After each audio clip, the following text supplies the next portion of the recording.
नमस्कार मित्रों, political science learning with Jitendra YouTube channel पर आपका हार्दिक स्वागत है। मित्रों, यहाँ पर मैं रीट के नोट्स अपलोड कर रहा हूँ और रीट के अंतर्गत हिस्ट्री और एसएसटी के नोट्स अपलोड कर रहा हूँ और इसके अंदर मेरा ये चौथा वीडियो है। ठीक है मित्रों, तो आज का मैं चौथा वीडियो अपलोड करूँगा। तीसरा वीडियो मैंने अपलोड कर दिया है 3 वीडियो इससे पहले, जिसमें मैंने मौर्य काल तक पढ़ा दिया है। आप उन सब वीडियो को वहाँ पर देख सकते हैं। यहाँ पर मैं वॉइस को लेकर कहूँगा कि मेरी वॉइस हो सकता है कम आ रही हो, क्योंकि मैं ये घर पे बैठकर वीडियो रिकॉर्ड कर रहा हूँ, घर पे ही बना रहा हूँ। तो हो सकता है कि मैं किसी कारणवश यहाँ पे धीरे बोल रहा हूँ, लेकिन यदि आप ईयरफोन लगाकर सुनते हो तो आपको आराम से मेरी वॉइस यहाँ पर सुनाई देगी। ठीक है, यह आज मेरा चौथा वीडियो है और इसमें पढ़ेंगे हम गुप्त काल को पढ़ेंगे, गुप्तों की उत्पत्ति, गुप्तों के बारे में इसमें जानकारी हम प्राप्त करेंगे। इससे पहले मैं वीडियो को शुरू करूं, आपसे मैं निवेदन करना चाहूँगा कि आप अधिक से अधिक इस वीडियो को शेयर करें, लाइक करें और कमेंट्स करें। यदि आपने चैनल को सब्सक्राइब नहीं किया है तो आप चैनल को सब्सक्राइब कर लें, ताकि आपको मेरे द्वारा जो भी वीडियो अपलोड किए जा रहे हैं यहाँ पर रीट हिस्ट्री को लेकर उन सारे वीडियोज़ के नोटिफिकेशन आपको समय समय पर मिलते रहे, प्राप्त होते रहे और आप वो वीडियो आराम से वहाँ पर देख सको। ठीक मित्रों, तो शुरू करते हैं आज की कहानी हम गुप्त काल की। गुप्त काल के बारे में आपने बहुत कुछ पढ़ा होगा अब तक, लेकिन यहाँ पर मैं आपको बहुत कुछ बताने वाला हूँ गुप्त काल को लेकर। गुप्तों की उत्पत्ति। गुप्त संभवतः कुषाणों के सामंत थे। काशी प्रसाद जायसवाल के अनुसार गुप्त सम्राट जाट मूलतः पंजाब के निवासी थे। गौरीशंकर हीराचंद ओझा ने गुप्तों को क्षत्रिय माना, जबकि प्रोफेसर हेमचंद्र राय, यहाँ पर ये हेमचंद्र, इनका नाम ध्यान में रखना, हेमचंद्र राय के अनुसार गुप्त क्या थे? ब्राह्मण थे। स्मृतियों में गुप्तों को वैश्य कहा गया है। गुप्तकालीन अभिलेखों के आधार पर श्री गुप्तों के आदि राजा थे, मतलब गुप्त वंश की स्थापना श्री गुप्त ने ही की थी। इन्होंने 275 ईसा पूर्व से 300 ईसा पूर्व तक शासन किया था। किसने? श्री गुप्त ने। महाराज की उपाधि धारण की किसने? श्री गुप्त ने। श्री गुप्त के पश्चात उसका पुत्र घटोत्कच शासक हुआ, जिसने 300 ईस्वी से लेकर 300 ईस्वी तक शासन किया। अब बात करते हैं हम चंद्रगुप्त प्रथम की। 319 ईस्वी से लेकर 350 ईस्वी तक चंद्रगुप्त प्रथम का शासनकाल रहा। चंद्रगुप्त प्रथम गुप्त वंश का प्रसिद्ध राजा था। इसने महाराजा धीराज की उपाधि धारण की थी। चंद्रगुप्त ने वैशाली के प्राचीन लिच्छवी वंश की राजकुमारी कुमार देवी से विवाह किया था और चंद्रगुप्त प्रथम ने अपने राज्यारोहण की स्मृति में 319 ईस्वी में गुप्त संवत प्रारंभ किया था। तो गुप्त संवत किसने शुरू किया था? चंद्रगुप्त प्रथम ने। चंद्रगुप्त प्रथम ने किससे विवाह किया था? कुमार देवी से। कुमार देवी कौन थी? लिच्छवी वंश की राजकुमारी थी। वैशाली के लिच्छवी वंश की राजकुमारी थी चंद्रगुप्त ये कुमार देवी। समुद्रगुप्त को लेते हैं यहाँ पर। समुद्रगुप्त का समय माना जाता है 350 से 375 ईस्वी तक। चंद्रगुप्त के पश्चात उसका पुत्र समुद्रगुप्त शासक बना था। समुद्रगुप्त के दरबारी कवि हरिसेन ने प्रयाग प्रशस्ति की रचना की थी, जो कि इलाहाबाद में स्थित है। इसमें समुद्रगुप्त के शासन काल के बारे में जानकारी मिलती है, जिस पर अशोक के स्तंभ काल से जुड़ी महत्वपूर्ण जानकारी भी मिलती है। समुद्रगुप्त को भारत का नेपोलियन कहा जाता है। ठीक है। प्रयाग प्रशस्ति संस्कृत की चंपू शैली यानी कि पदात्मक और गद्यात्मक है। प्रयाग प्रशस्ति कैसी लिखी हुई है? चंपू शैली में लिखी हुई है। और चंपू शैली किसे कहते हैं? कोई साहित्य यदि पदात्मक और गद्यात्मक इन दोनों रूपों में लिखा जाता है तो उसको हम बोलते हैं चंपू शैली। तो प्रयाग प्रशस्ति चंपू शैली में ही लिखित है। इसमें समुद्रगुप्त के अतिरिक्त अशोक, जहांगीर, बीरबल का भी उल्लेख मिलता है। किसमें? प्रयाग प्रशस्ति में। समुद्रगुप्त द्वारा जारी किए गए सिक्कों में कुछ पर अश्वमेध पराक्रम का अंकन तो कुछ पर सम्राट को वीणा वादन करते हुए दिखाया गया है। चीनी स्रोत के अनुसार श्रीलंका के शासक मेघवर्मन ने समुद्रगुप्त से बोध गया में बौद्ध मठ बनाने की अनुमति मांगी थी। चंद्रगुप्त द्वितीय 375 ईसा पूर्व से 412 ईसा पूर्व। समुद्रगुप्त के पश्चात उसका पुत्र चंद्रगुप्त द्वितीय राजा बना और इसका दूसरा नाम था देवराज व देवगुप्त। चंद्रगुप्त द्वितीय ने अपने साम्राज्य को विवाह संबंधों और विजय द्वारा बढ़ाया था। कहीं किसी राज्य को उसने विवाह के द्वारा अपना बनाया, तो किसी राज्य को चंद्रगुप्त द्वितीय ने विजय करके, उस पर आक्रमण करके उसको जीतकर अपने राज्य में शामिल किया था और अपने साम्राज्य का विस्तार किया। चंद्रगुप्त द्वितीय ने नागवंश की राजकुमारी कुबेर नागा से विवाह किया था। चंद्रगुप्त द्वितीय ने अपनी पुत्री प्रभावती गुप्त का विवाह वाकाटक नरेश रुद्रसेन द्वितीय से किया था। चंद्रगुप्त द्वितीय ने अपनी पुत्री प्रभावती गुप्त का विवाह वाकाटक नरेश रुद्रसेन द्वितीय से किया था। ठीक है। चंद्रगुप्त द्वितीय ने शकों को पराजित किया और विक्रमादित्य की उपाधि धारण की। शकों को पराजित करने के बाद में चंद्रगुप्त द्वितीय ने विक्रमादित्य की उपाधि धारण की थी। शक के विरुद्ध विजय के उपलक्ष्य में चंद्रगुप्त द्वितीय ने चांदी के सिक्के जारी किए थे। तो शकों पर विजय प्राप्त करने के बाद में चंद्रगुप्त द्वितीय ने 2 कार्य किया। क्या? पहला तो उसने विक्रमादित्य की उपाधि धारण की और दूसरा उसने चांदी के सिक्के जारी किए। किसके बाद में? शकों पर विजय प्राप्त करने के बाद में।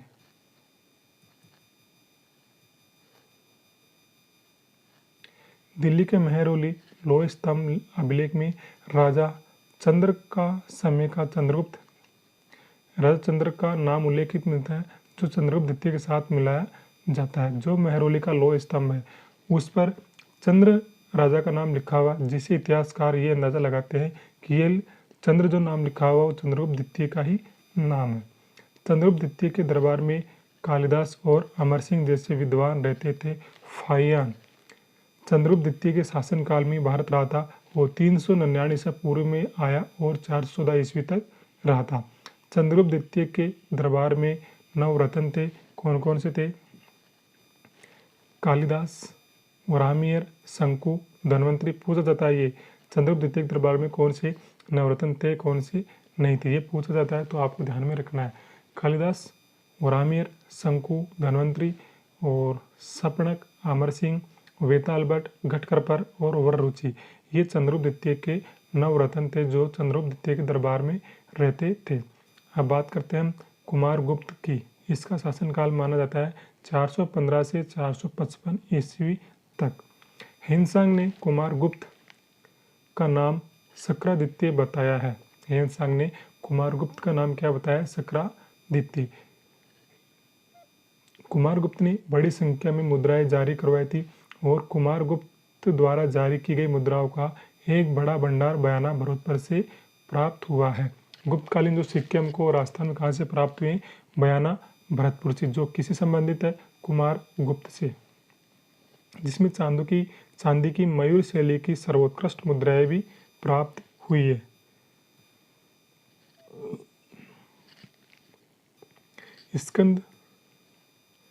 स्कंदगुप्त के भीतरी स्तंभ लेख से ज्ञात होता है कि पुष्यभूतियों का आक्रमण कुमारगुप्त के समय में ही हुआ था। स्कंदगुप्त का जो भीतरी स्तंभ लेख है उससे हमको जानकारी मिलती है कि पुष्यभूतियों का भारत पर आक्रमण किसके समय में हुआ था? कुमारगुप्त के समय में। नालंदा विश्वविद्यालय का संस्थापक कौन था? कुमारगुप्त ही था। नालंदा विश्वविद्यालय की स्थापना किसने की थी? कुमारगुप्त ने। स्कंदगुप्त की हम यहाँ पर चर्चा करते हैं। स्कंदगुप्त राज्यारोहण के तुरंत बाद हूणों के आक्रमण का सामना करना पड़ा। किसको? स्कंदगुप्त को। स्कंदगुप्त के भीतरी स्तंभ लेख तथा जूनागढ़ शिलालेख में हूणों पर स्कंदगुप्त की विजय का उल्लेख मिलता है। स्कंदगुप्त ने हूणों पर विजय प्राप्त की, इसकी जानकारी हमको मिलती है स्कंदगुप्त के भीतरी स्तंभ लेख से और जूनागढ़ के शिलालेख से। कहोम स्तंभ लेख में स्कंदगुप्त को शक्रोपम कहा गया है। कहोम स्तंभ लेख में स्कंदगुप्त को शक्रोपम कहा गया है। स्कंदगुप्त ने प्रणदत्त को सौराष्ट्र का राज्यपाल नियुक्त किया था। तो स्कंदगुप्त ने सौराष्ट्र का राज्यपाल किसे नियुक्त किया था? प्रणदत्त को। या फिर स्कंदगुप्त ने प्रणदत्त को कहाँ का राज्यपाल नियुक्त किया था? सौराष्ट्र का। कहाँ पड़ता है ये? गुजरात में। जूनागढ़ शिलालेख से ज्ञात होता है कि स्कंदगुप्त ने सुदर्शन झील का पुनर्निर्माण करवाया था। जूनागढ़ शिलालेख से जानकारी मिलती है कि स्कंदगुप्त ने सुदर्शन झील का पुनर्निर्माण करवाया था। इस झील का पुनर्निर्माण प्रणदत्त और उसके पुत्र चक्रपालित की निगरानी में करवाया गया था। स्कंदगुप्त ने सुदर्शन झील का पुनर्निर्माण करवाया था, लेकिन किसके द्वारा? प्रणदत्त के द्वारा, अपने राज्यपाल प्रणदत्त के द्वारा।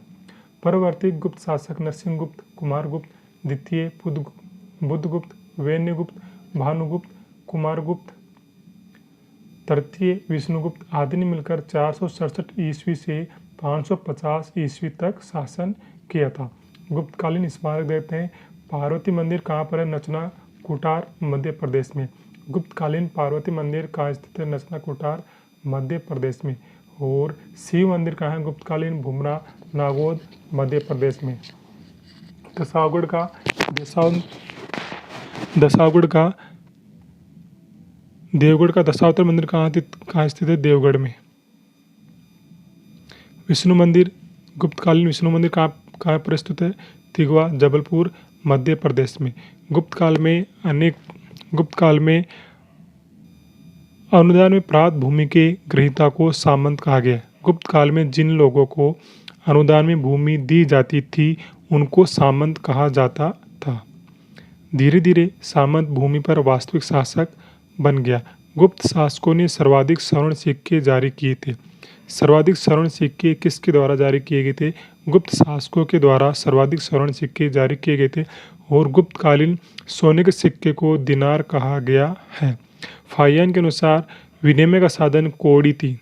गुप्त काल में फाहियान के अनुसार विनिमय का साधन क्या थी? कौड़ी। गुप्तकालीन समाज में स्त्रियों का स्थान कैसा था? गौण था, बहुत कम इनको सम्मान होता था स्त्रियों का। वहाँ पर स्त्रियां व्यक्तिगत संपत्ति समझी जाती थी। बाल विवाह का प्रचलन था। गुप्त काल में पर्दा प्रथा केवल उच्च वर्ग में ही प्रचलित थी और सती प्रथा का प्रचलन भी गुप्त काल में था। सती प्रथा का प्रथम उल्लेख हमको कहाँ मिलता है?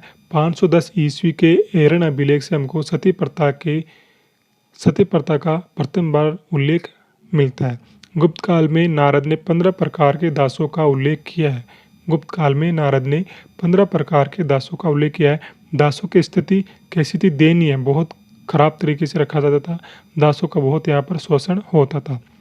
दासत्व से मुक्ति का पहला प्रयास नारद ने किया। गुप्त काल में कला की विविध विधाओं, स्थापत्य कला, मूर्ति कला, चित्रकला का अभूतपूर्व विकास हुआ था। मंदिर निर्माण की शुरुआत गुप्त काल में ही मानी जाती है।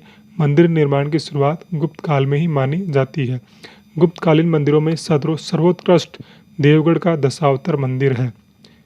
दशावतार मंदिर किस समय का है? गुप्त काल का है और देवगढ़ में है। मंदिर उत्तर भारत का यह पहला मंदिर है जिसमें सीकर का निर्माण किया गया है। उत्तर भारत का पहला मंदिर जिसमें सीकर का निर्माण किया गया है देवगढ़ का दशावतार मंदिर, जो कि एक गुप्तकालीन मंदिर है। सारनाथ के धार्मिक स्तूप का निर्माण गुप्त काल में किया गया था और इसका निर्माण धरातल पर ईंटों द्वारा किया गया है। गुप्तकालीन मूर्तिकला एवं चित्रकला। गुप्तकालीन धातु मूर्तिकला में नालंदा तथा सुल्तानगंज की बुद्ध की मूर्ति उल्लेखनीय है।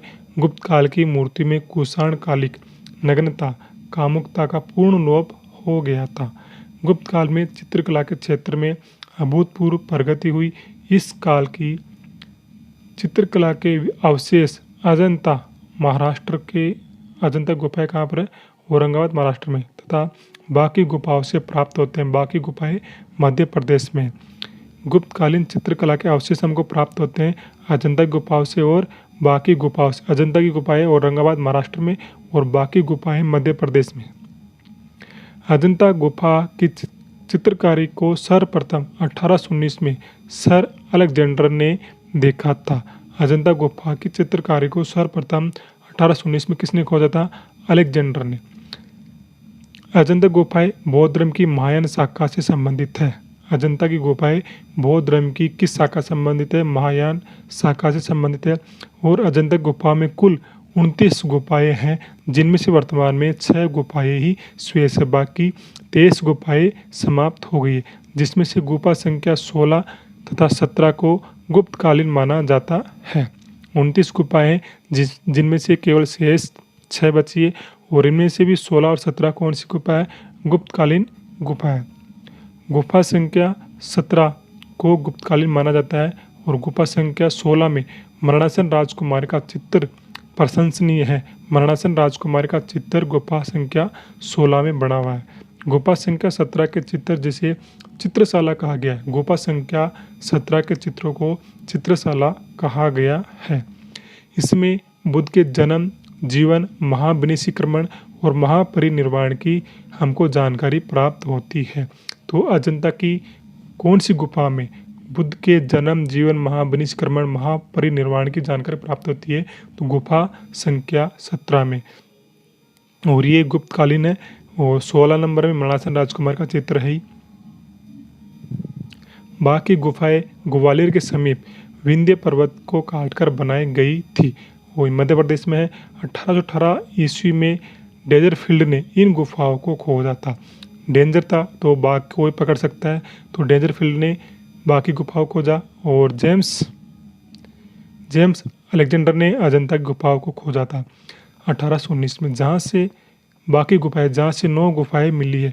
बाकी गुफा के चित्र आम जीवन से संबंधित है। बाकी गुफाओं के चित्र आम जीवन से संबंधित है, और जबकि अजंता की गुफाओं के चित्र बौद्ध धर्म के महायान शाखा से संबंधित है। गुप्तकालीन विज्ञान एवं तकनीकी का विकास। इस काल के आर्यभट्ट, वराहमिहिर, ब्राह्मणगुप्त संसार के प्रसिद्ध नक्षत्र वैज्ञानिक और गणितज्ञ थे। आर्यभट्ट ने अपने ग्रंथ आर्यभट्टियम में, यहाँ पर आर्यभट्टियम लिखा हुआ है,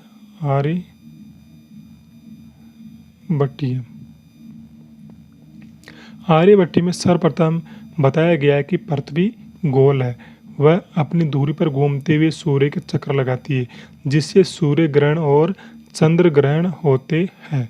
सूर्य ग्रहण होता है अमावस्या को, चंद्र ग्रहण होता है पूर्णिमा को। आर्यभट्ट ने दशमलव प्रणाली का विकास किया था। वराहमिहिर की वृहत संहिता खगोल शास्त्र, वनस्पति विज्ञान, प्राकृतिक इतिहास का विश्वकोश है। चंद्रगुप्त द्वितीय के दरबार का प्रसिद्ध धन्वंतरी और आयुर्वेदाचार्यता धन्वंतरी, जो धन्वंतरी थे, जो आयुर्वेदिक थे, वो किसके दरबार में रहते थे? चंद्रगुप्त द्वितीय के दरबार में रहते थे। गुप्त साम्राज्य का पतन कैसे हुआ?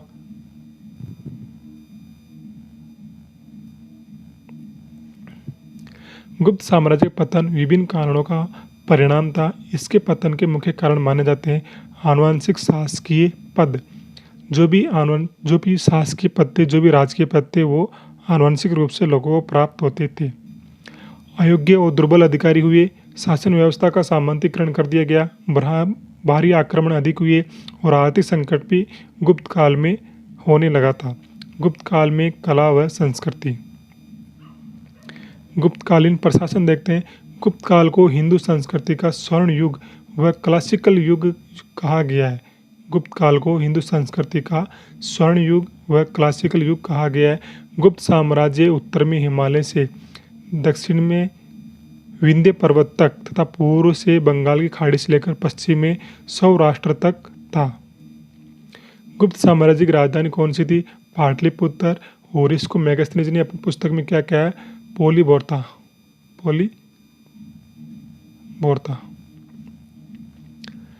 गुप्त साम्राज्य की शासन व्यवस्था राजतंत्रात्मक थी, और गुप्त सम्राटों को महाराजाधिराज, परमबट्टारक, एकाधिराज, महाराजाधिराज, पृथ्वीपाल और परमेश्वर, सम्राट, परम देवता, चक्रवर्ती आदि उपाधियां प्राप्त थी। केंद्रीय अधिकार देखते हैं। सुरक्षा के अधिकारी को कहा जाता था प्रतिहार। सुरक्षा अधिकारी का मुखिया होता था, उसे कहते थे महाप्रतिहार। सुरक्षा अधिकारी प्रतिहार, सुरक्षा अधिकारी को मुखिया महाप्रतिहार। सेनापति को कहा जाता था महाबलाधिकृत। मुख्य न्यायाधीश को महादंड नायक, और सामान्य दिनों में विदेशी मंत्री तथा युद्ध काल में शांति संधि करना किसका काम था? महासंधि विग्राहिक का। कुमारमात्य ये सर्वोच्च प्रशासनिक अधिकारी होता था, वर्तमान में आईएएस जैसा।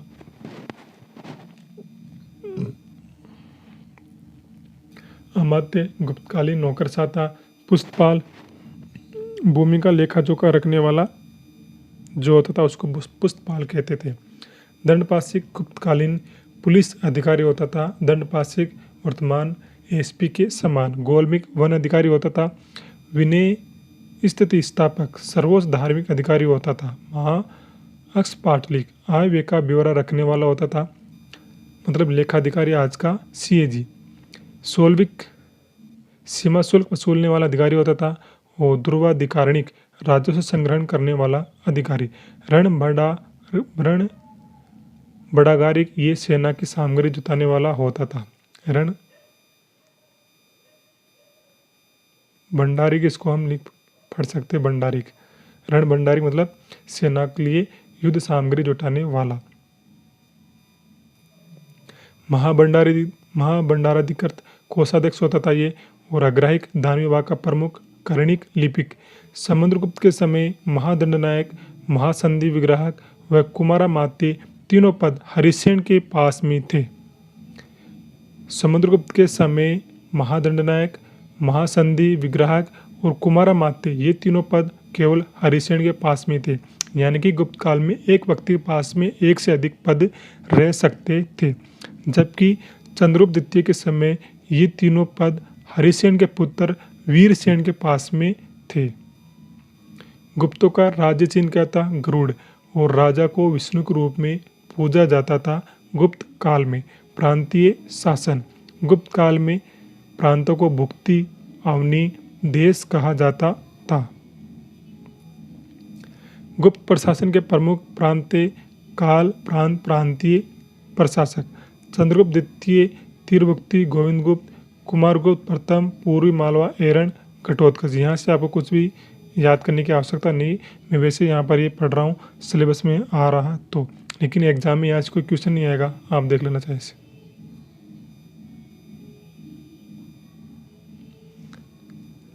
कुमारगुप्त प्रथम उत्तरी बंगाल, पुंड्रवर्धन, स्कंदगुप्त सौराष्ट्र, वरुणदत्त।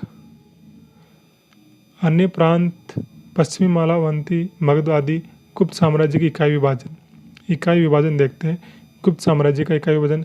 साम्राज्य इसको भुक्ति कहते थे, विषय को जिला और वीथी तहसील को कहते थे। पेंट गांव को कहा जाता था, जिला को विषय कहा जाता था गुप्त काल में, और जिसका प्रधान विषयपति कहलाता था। गुप्त काल में प्रमुख नगर में नगर पालिका चलती थी और नगर का प्रधान अधिकारी पुरपाल होता था। गुप्त काल में प्रमुख नगर में नगर पालिका चलती थी, जिसका प्रधान अधिकारी होता था पुरपाल। जूनागढ़ के लेख से जानकारी मिलती है कि गिरनार का नगर पुरपाल चक्रपालित था, जो सौराष्ट्र के उपरिक राज्यपाल प्रणदत्त का पुत्र था। गुप्त काल में राजा द्वारा सीधे संचालित प्रांत प्रदेश, जिनको देश कहते थे। गुप्त काल में ऐसे प्रांत जो सीधे राजा द्वारा संचालित होते थे, उनको देश कहा जाता था। इसी देश का राज्यपाल को गोप्ता कहा जाता था। गुप्त काल में ग्राम सभा को पंचमंडली कहा गया है। गुप्त काल में ग्राम सभा को पंचमंडली कहा गया है। गुप्त काल न्यायिक प्रशासन। गुप्त काल में सम्राट सर्वोच्च न्यायाधीश होता था। सम्राट के अलावा एक मुख्य न्यायाधीश होता था, जिसे महादंडनायक कहते थे। स्मृति ग्रंथों में पुग व कुल नामक न्याय करने वाली संस्थाओं का उल्लेख भी मिलता है। पुग व कुल क्या है? न्याय करने वाली संस्थाएं। गुप्तकालीन सैनिक संगठन। महाबलाधिकृत कौन होता था? सेना का सर्वोच्च अधिकारी। महापीलुपति हाथियों की सेना का प्रधान अधिकारी। भट्टा सवपति घुड़सवारों की सेना का प्रधान अधिकारी। रण भंडार ग्रीक सेना में साजो सामान की व्यवस्था करने वाला अधिकारी। प्रयाग प्रशस्ति में गुप्त काल के प्रमुख अस्त्र शस्त्रों के नाम सर, तोमर, मिंदीपाल, नाराज, परशु, शंकु आदि मिले। भूमि व राजस्व।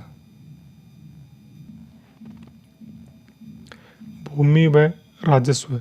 मंदिरों, ब्राह्मणों को जो भूमि दान दी जाती थी, उसे अग्रहार कहते थे। गुप्त काल में मंदिरों को, ब्राह्मणों को जो भूमि दान में दी जाती थी उसे क्या कहते थे?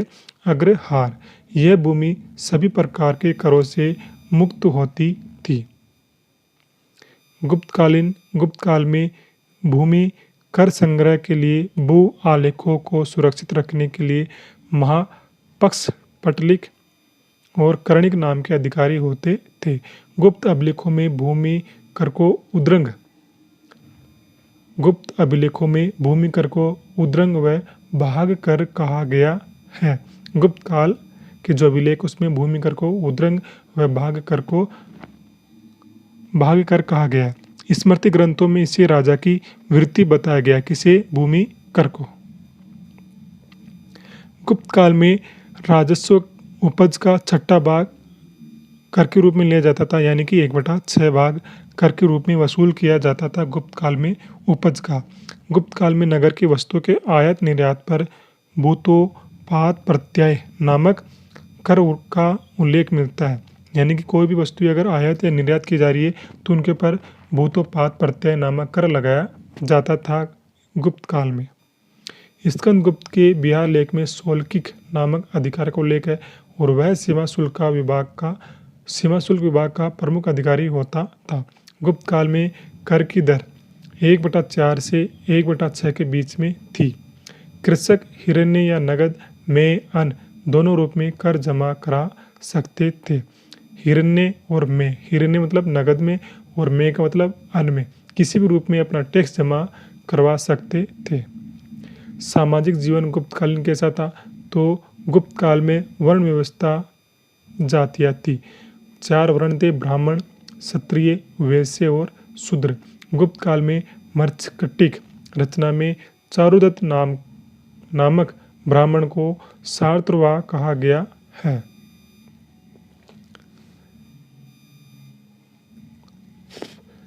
शार्त्रवा किसे कहते हैं? व्यापारियों का जो समूह होता है उसका जो अग्राही होता है, उसके जो व्यापारियों के समूह के आगे आगे चलने वाला होता है उसको शार्त्रवा कहा जाता है। स्मृति ग्रंथों व फायन के विवरण से हमको जानकारी मिलती है कि गुप्तकालीन समाज में अस्पृश्यता यानी कि छुआछूत मौजूद थी। फायन ने अछूतों को क्या कहा? चांडाल कहा है। गुप्तकालीन समाज में ब्राह्मण व क्षत्रिय जाति की सर्वाधिक प्रतिष्ठा थी गुप्त काल में, और अछूतों को फायन ने चांडाल कहा है। गुप्तकालीन आर्थिक जीवन। गुप्त काल शासनकाल आर्थिक दृष्टि से समृद्ध व संपन्न था। कालिदास ने कृषि व पशुपालन को महत्व दिया गुप्त काल में, और गुप्त काल में व्यवसाय व उद्योग संचालन के लिए श्रेणियां हुआ करती थी जिन्हें समिति कहते थे। मंदसौर अभिलेख में रेशमी सूत बनाने वालों की समिति पटवाई श्रेणी का उल्लेख मिलता है। इंदौर अभिलेख में तेलिक श्रेणी का उल्लेख मिलता है। गुप्त काल में श्रेणियों बैंकों का काम भी करती थी। गुप्त काल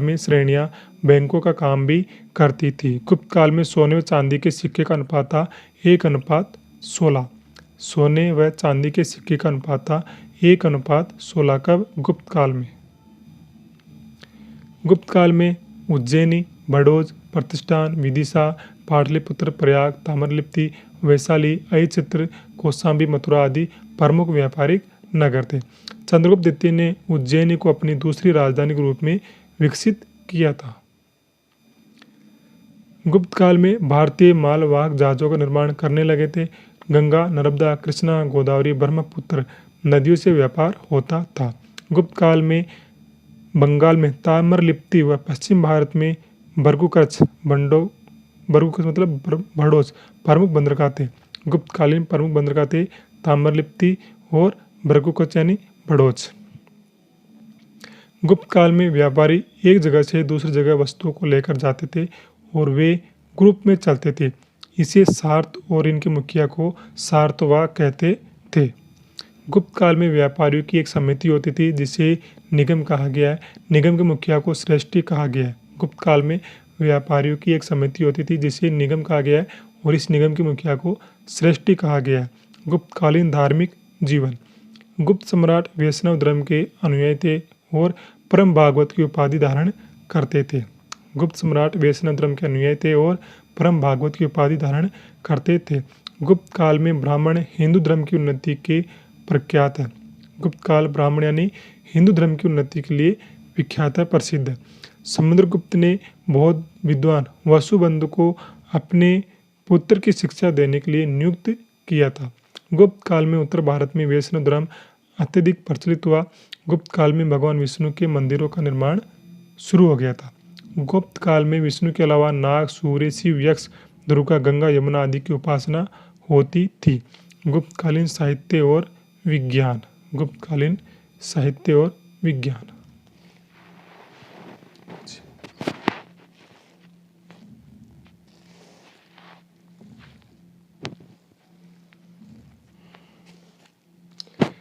साहित्य, विज्ञान, कला, संस्कृति के चहुमुखी विकास के दृष्टिकोण से गुप्त काल को भारतीय इतिहास का स्वर्णिम युग कहा गया है।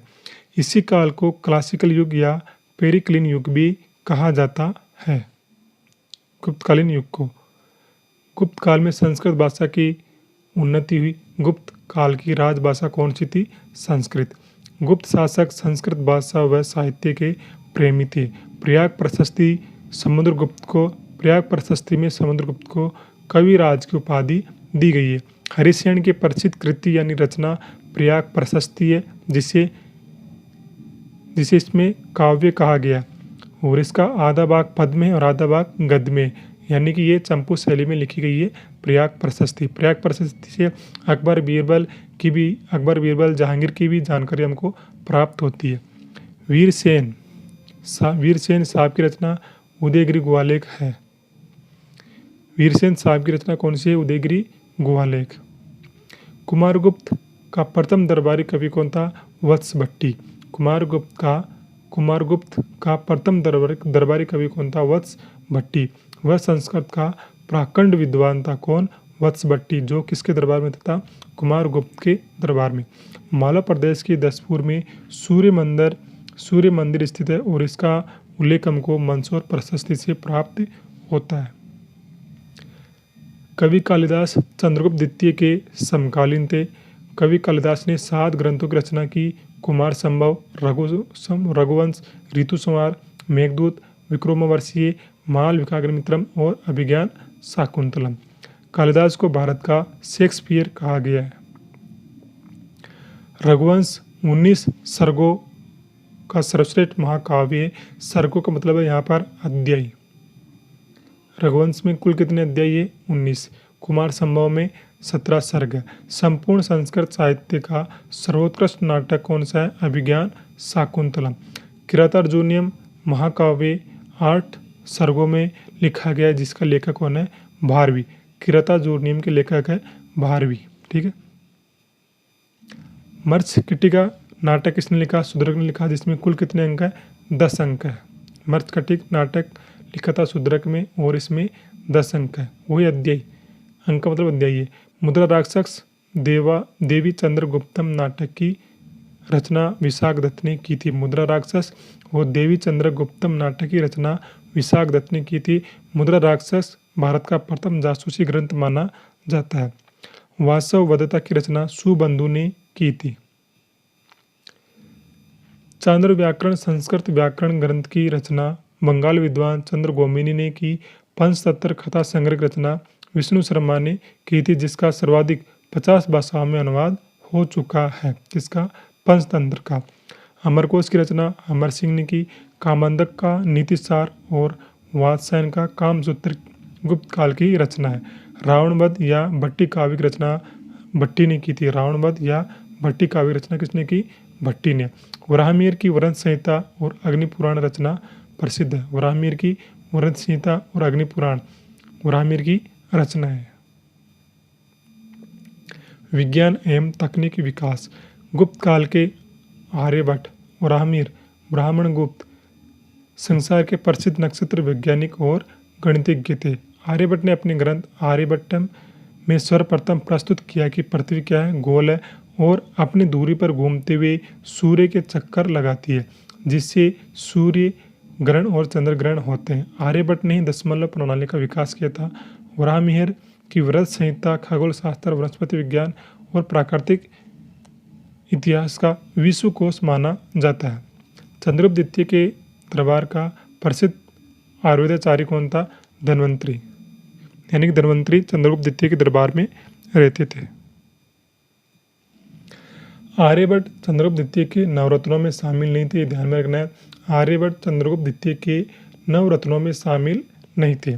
आर्यभट्ट ने गणित को ज्योतिष से अलग किया और ऐसा करने वाले ये प्रथम व्यक्ति थे। 800 ईस्वी में आर्यभट्ट के ग्रंथ आर्यभट्टियम का अरबी भाषा में अनुवाद किया गया है, जीज अल बहर के नाम से जॉर्ज वूलर के द्वारा। आर्यभट्टम ग्रंथ का अरबी भाषा में अनुवाद किया गया है, जीज अल बहर नाम से जॉर्ज वूलर के द्वारा। वराहमिहिर प्रथम व्यक्ति था जिन्होंने कहा कि पृथ्वी में ऐसी कोई शक्ति जो चीज़ों को अपनी ओर क्या करती है? आकर्षित करती है। जिसको न्यूटन ने अपने सिद्धांत दिया था वो प्रसिद्ध कर दिया वहाँ पर उसको।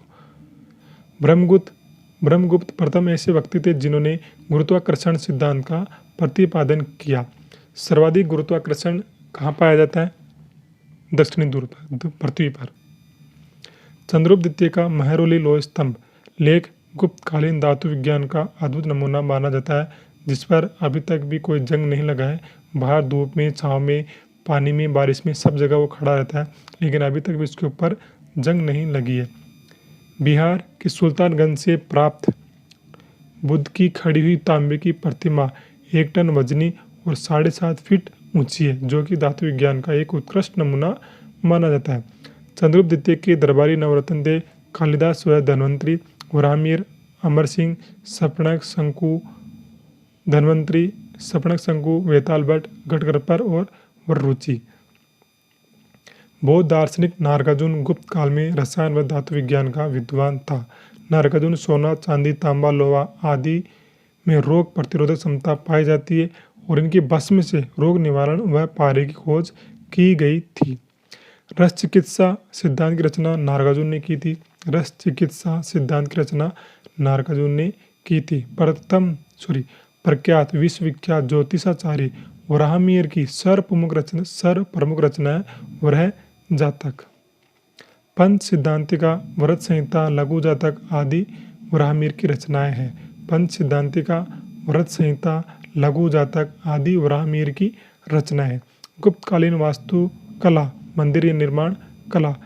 गुप्त काल में मंदिर निर्माण कला का जन्म हुआ और पहली बार सीकर युक्त मंदिर गुप्त काल में बनाए गए तथा सभा व मंडपों का प्रयोग किया जाने लगा।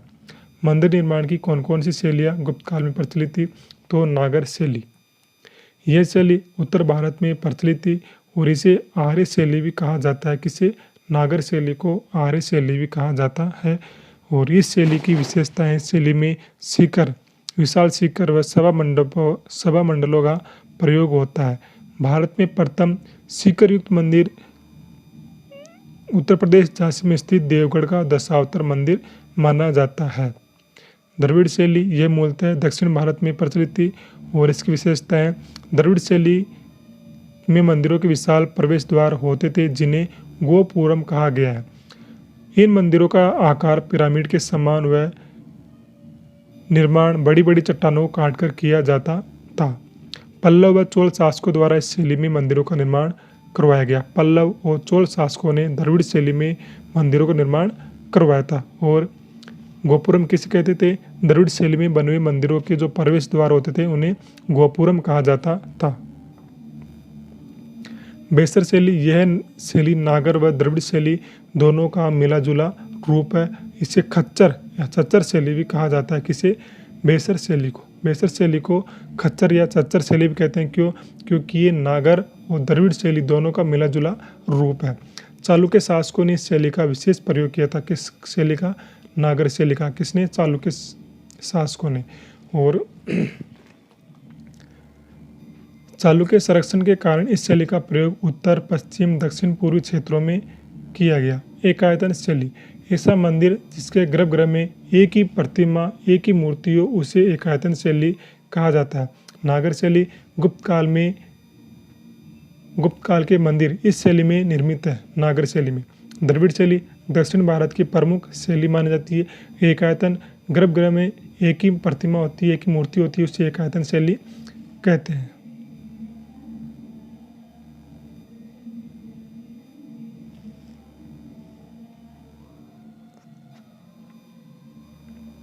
पंचायतन शैली गर्भगृह में 1 से 5 प्रतिमाएं होती है, उसे पंचायतन शैली कहते हैं। महामारू शैली एक ही स्थान पर एक से अधिक मंदिरों का निर्माण हो, उसे महामारू शैली कहा जाता है। तक्षण कला छेनी व हथौड़े के माध्यम से मूर्ति का निर्माण किया जाता हो, उसे तक्षण कला कहते हैं। सिलावट मूर्ति का कार्य करने वाले कारीगरों को सिलावट कहते हैं। गुप्तकालीन मंदिरों की विशेषता है। गुप्त काल की वास्तुकला में मंदिर सर्वोत्कृष्ट उदाहरण है। ईंट व पत्थर से मंदिरों का निर्माण होता था। मंदिर निर्माण ऊंचे व सपाट चबूतरे पर होते थे और चढ़ने के लिए सीढ़ियाँ होती थी। गर्भगृह के द्वारपाल के रूप में मकरवाहिनी गंगा व कुर्मवाहिनी यमुना आकृतियाँ अंकित होती थी। मकरवाहिनी यानी कि गंगा और कुर्मवाहिनी यानी कि यमुना की आकृतियाँ बनी होती थी गर्भगृह के द्वारपाल पर। प्रारंभ में मंदिर की छत चपटी व बाद में शिखर भी बनने लगे थे। मंदिर के अंदर वर्गाकार कक्ष होता था जिसमें प्रतिमा रखते थे और इसे ही गर्भगृह कहा जाता है। वर्गाकार ऐसा एक कक्ष होता है, यहाँ पर एक मूर्ति, यहाँ पर एक, यहाँ पर एक, यहाँ पर एक। ये हो गया पंचायतन शैली और ये हो गया इसका गर्भगृह। और ये जो चारों तरफ ये बन गया, इसकी जो हम परिक्रमा करते हैं इसको बोलते हैं प्रदक्षिणा पथ। कालिदास ने गुप्तकालीन मंदिरों पर शंख व पद्म के अंकन का उल्लेख भी किया है। गुप्त काल में सिरपुर व भीतर गांव के मंदिर ईंटों से बने। गुप्त काल में सिरपुर व भीतर गांव के मंदिर ईंटों से बने हुए, दूसरे मंदिर पत्थरों से निर्मित है। यानी सिरपुर और भीतर गांव के मंदिर ऐसे हैं जो ईंटों से बने, बाकी सारे गुप्तकालीन मंदिर पत्थरों से निर्मित है। गुप्त काल में 4 सिंहों की मूर्तियाँ एक दूसरे से पीठ सटाए हुए वर्गाकार स्तंभ के शीर्ष भाग पर बैठे हुए हैं। गुप्तकालीन प्रमुख मंदिर। सांची का मंदिर कहाँ पर है? सांची के मायस्तूप के दक्षिण पूर्व की ओर बने इस मंदिर की संख्या कितनी है? 17। इसमें छत कैसी है? सपाट, गर्भगृह के साथ चौकोर और सामने छोटा स्तंभ युक्त मंडप है। यह आकार में छोटा है। गुप्त काल का प्रारंभिक मंदिर माना जाता है सांची का मंदिर। बुमरा का शिव मंदिर सतना जिला मध्य प्रदेश में स्थित है। बुमरा का शिव मंदिर और गर्भगृह पाषाण निर्मित है। पाषाण मतलब पत्थरों से निर्मित है गर्भगृह। प्रवेश द्वार पर गंगा यमुना की आकृति अंकित है। गर्भगृह के अंदर एक मुखी शिवलिंग स्थापित किया गया। बुमरा के शिव मंदिर में गर्भगृह के अंदर एक मुखी शिवलिंग स्थापित किया गया। केडी वाजपेयी ने 1968 में सतना जिला के उचेहरा के पास पिपरिया नामक स्थान से विष्णु मंदिर की खोज की थी। इसके अलावा गुप्तकालीन मंदिरों के अवशेष सतना में, कोह, नागौर, जबलपुर में मढ़ी स्थानों से प्राप्त हुए हैं। बुमरा का शिव मंदिर 5वीं शताब्दी में बनाया गया था। बुमरा का शिव मंदिर 5वीं शताब्दी में बनाया गया था। तिगवा का विष्णु मंदिर मध्य प्रदेश के जबलपुर जिले में स्थित है और तिगवा के विष्णु मंदिर के बीच में गर्भगृह है। स्तंभ के ऊपर कलश व कलशों पर सिंह की मूर्ति है। प्रवेश द्वार के पार्श्वों पर गंगा यमुना की आकृतियाँ और उनके वाहन उत्कीर्ण किए गए हैं। एरन का विष्णु मंदिर। यह मंदिर मध्य प्रदेश के सागर जिले में एरन नामक स्थान पर स्थित है और विष्णु मंदिर अब ये ध्वस्त हो चुका है। केवल गर्भगृह का द्वार व सामने 2 स्तंभ खड़े हुए हैं जो कि अवशेष के रूप में बचे हैं। नचना कुटार का पार्वती मंदिर ये पन्ना जिला मध्य प्रदेश में अजयगढ़ के समीप स्थित है और यह 5वीं शताब्दी में बनाए गए मंदिर है। नचना कुटार का पार्वती का मंदिर जो कि एक गुप्तकालीन मंदिर है। यह मंदिर 5वीं शताब्दी में बनाया गया और चारों ओर परिक्रमा पथ भी बनाया गया है। देवगढ़ का दशावतार मंदिर। यह मंदिर उत्तर प्रदेश के ललितपुर जिले में देवगढ़ नामक स्थान से प्राप्त हुआ है। ललितपुर जिले में स्थित है और देवगढ़ स्थान से प्राप्त हुआ है देवगढ़ का दशावतार मंदिर। पंचायतन शैली में निर्मित है देवगढ़ का दशावतार मंदिर और इसके गर्भगृह के ऊपर 12 मीटर ऊंचे शिखर का निर्माण किया गया है। देवगढ़ का दशावतार मंदिर गुप्त काल का प्रथम शिखर वाला मंदिर माना जाता है। गुप्त काल का प्रथम शिखर वाला मंदिर है देवगढ़ का दशावतार मंदिर, जो वास्तुकला व उत्कृष्ट का नमूना माना जाता है। देवगढ़ के दशावतार मंदिर में वास्तुकला का विकसित रूप पाया जाता है। इसमें 4 सभा मंडपों का निर्माण किया गया है। इसमें भगवान विष्णु को शेष शैया पर विराजमान व नाभि से कमल निकलता हुआ दिखाया गया है। देवगढ़ के दशावतार मंदिर में भगवान विष्णु को शेष शैया पर दिखाया गया है और उनकी नाभि से कमल निकलता हुआ दिखाया गया है। माता लक्ष्मी को विष्णु के पैर दबाते हुए दिखाया गया है देवगढ़ के दशावतार मंदिर में, जो कि पंचायतन शैली का बना हुआ है। भीतरी गांव का विष्णु मंदिर, यह कानपुर जिला उत्तर प्रदेश में स्थित है और ईंटों से निर्मित प्रथम हिंदू मंदिर है। कौन सा? भीतरी गांव का विष्णु मंदिर ईंटों से निर्मित प्रथम हिंदू मंदिर माना जाता है। इस मंदिर का निर्माण ईंटों से किया गया। इस मंदिर की हजारों उत्कीर्त ईंटें लखनऊ संग्रहालय में सुरक्षित है।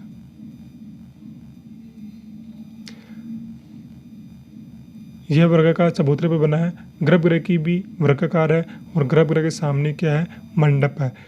यह भी एक शिखरयुक्त मंदिर है। भारत में पहली बार इसके शिखर में मेहराबों का निर्माण किया गया है, मेहराबों का प्रयोग किया गया है।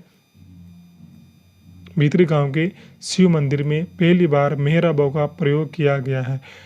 बाहरी दीवारों में बने ताकों में गणेश, आदिवरा, नदी, दुर्गा आदि की मृण मूर्तियां रखी हुई है। छत्तीसगढ़ के रायपुर जिले के सिरपुर नामक स्थान से ईंटों का निर्मित एक अन्य मंदिर प्राप्त हुआ है। इसे लक्ष्मण मंदिर कहा जाता है।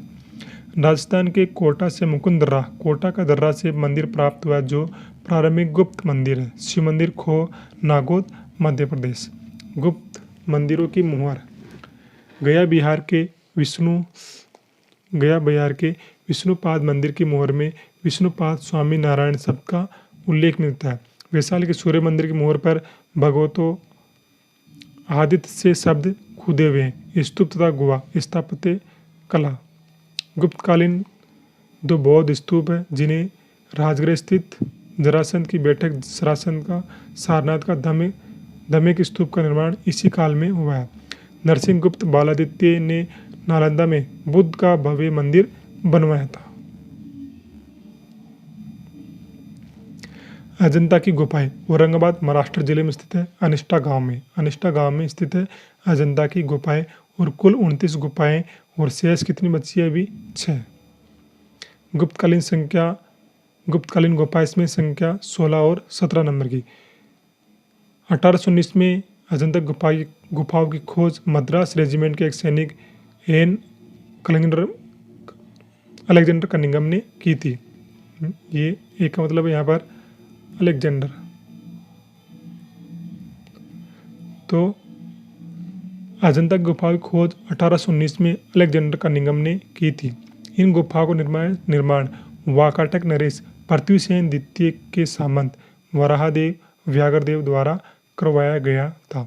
वराहदेव व्याघ्रदेव के द्वारा अजंता की गुफाओं का निर्माण करवाया गया था, जो कि वाकाटक नरेश पृथ्वीसेन द्वितीय के दरबार में रहते थे या फिर इनके सामंत थे। इन गुफाओं का आकार, यानी कि अजंता की गुफाओं का आकार कैसा है? घोड़े के पैर के नाल के समान।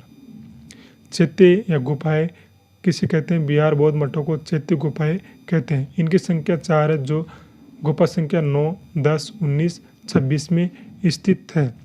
पहले सर्वाधिक चित्र गुफा संख्या 16 में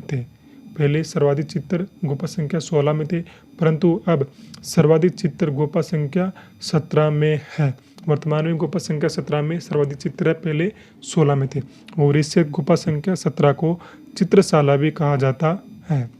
कई इतिहासकारों के अनुसार गुफा संख्या 16, 17, 19 गुप्तकालीन मानी गई है, लेकिन प्रमाणिक पुस्तकों में केवल गुफा संख्या 16, 17 को ही गुप्तकालीन माना गया है। अजंता की गुफाओं के चित्र पारलौकिक है। पारलौकिक मतलब धार्मिक है। गुफा संख्या 8 व 13 हीनयान बौद्ध धर्म से संबंधित है। इन समस्त गुफाओं में गुफा संख्या 13 सबसे प्राचीन गुफा है। अजंता की गुफा में सबसे प्राचीन गुफा मानी जाती है गुफा संख्या 13। अजंता की गुफा बौद्ध धर्म के महायान शाखा से संबंधित है। गुफा संख्या 16 भगवान बुद्ध के वैराग्य उत्पन्न होने के चारों दृश्य हमको गुफा संख्या 16 से प्राप्त होते हैं। उपदेश सुनते हुए भक्तगण भी दिखाए गए हैं गुफा संख्या 16 में। मरणासन अवस्था में राजकुमार का चित्र सबसे प्रसिद्ध है गुफा संख्या 16 का।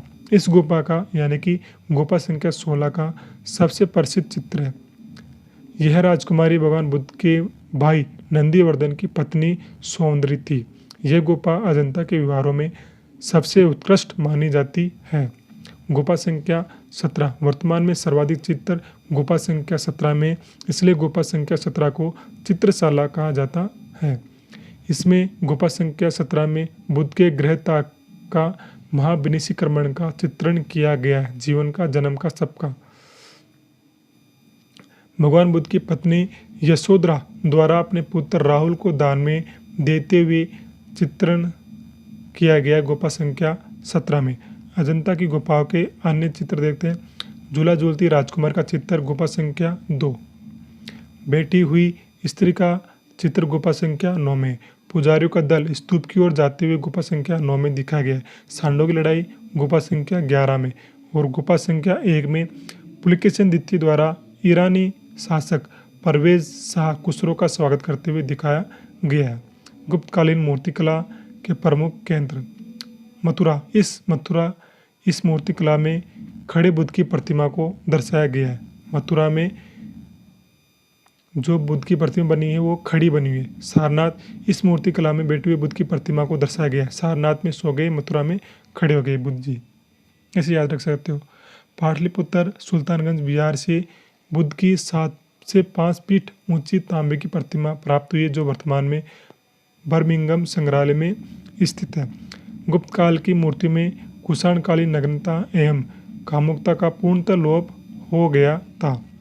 कुषाण काल से प्रभावित होकर एकमात्र बुद्ध की मूर्ति मथुरा शैली में निर्मित है। कुषाण कला से प्रभावित होकर एकमात्र बुद्ध की मूर्ति बनाई गई है, वो भी मथुरा शैली में निर्मित है। यह मनकुंवर प्रयागराज से प्राप्त होती है। गुप्तकालीन धातु मूर्तिकला में नालंदा तथा सुल्तानगंज की बुद्ध की मूर्तियां उल्लेखित है। गुप्त काल में चित्रकला के क्षेत्र में अभूतपूर्व प्रगति हुई।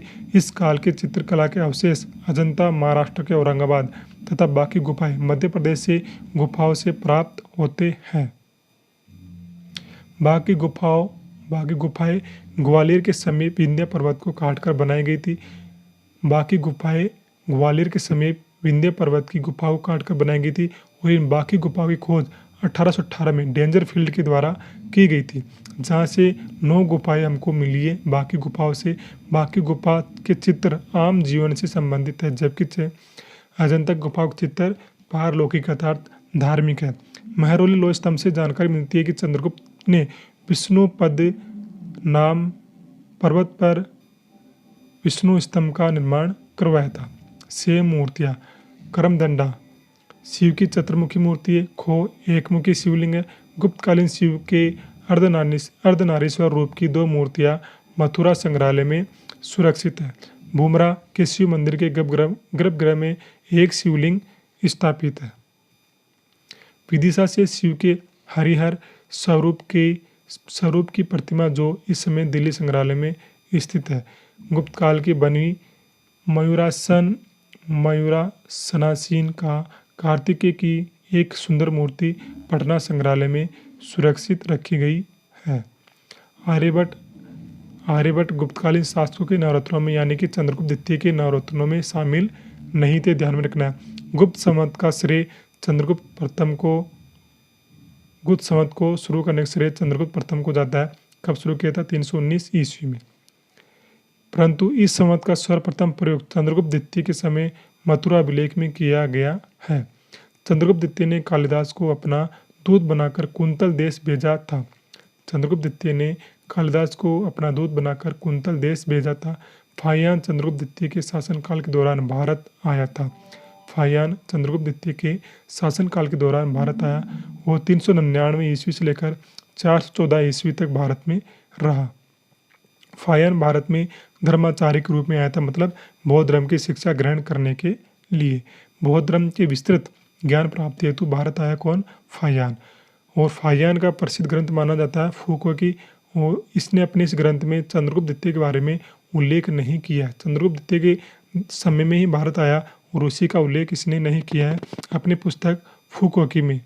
उसने मध्य प्रदेश पाटलिपुत्र को ब्राह्मणों का देश बताया। फाहियान ने मध्य प्रदेश पाटलिपुत्र अर्थात मगध को ब्राह्मणों का देश बताया और लोग मांस लहसुन नहीं खाते थे। भारत में ऐसा बताया फाहियान ने। लोग अपने घरों में ताले नहीं लगाते थे। मध्य प्रदेश के लोग व्यापार हेतु कौड़ियों का प्रयोग करते थे। फाहियान ने न्याय व्यवस्था को उल्लेख करते हुए लिखा है कि राज्य में अपराध नहीं के बराबर होते थे। और गुप्त प्रथम राजा ने बताया इसने पाटलिपुत्र। ब्राह्मणों को दंड नहीं दिया जाता था। बार बार अपराध करने वाले अपराधी का दाहिना हाथ काट लिया जाता था। चंद्रगुप्त द्वितीय के साम्राज्य की दूसरी राजधानी थी उज्जैन। गुप्त शासकों ने सर्वाधिक स्वर्ण सिक्के जारी किए थे। सोने के सिक्के को गुप्त काल में दिनार कहा गया है। गुप्तकालीन समाज में स्त्रियों का स्थान गौण था। स्त्रियां व्यक्तिगत संपत्ति समझी जाती थी। बाल विवाह प्रचलन में था।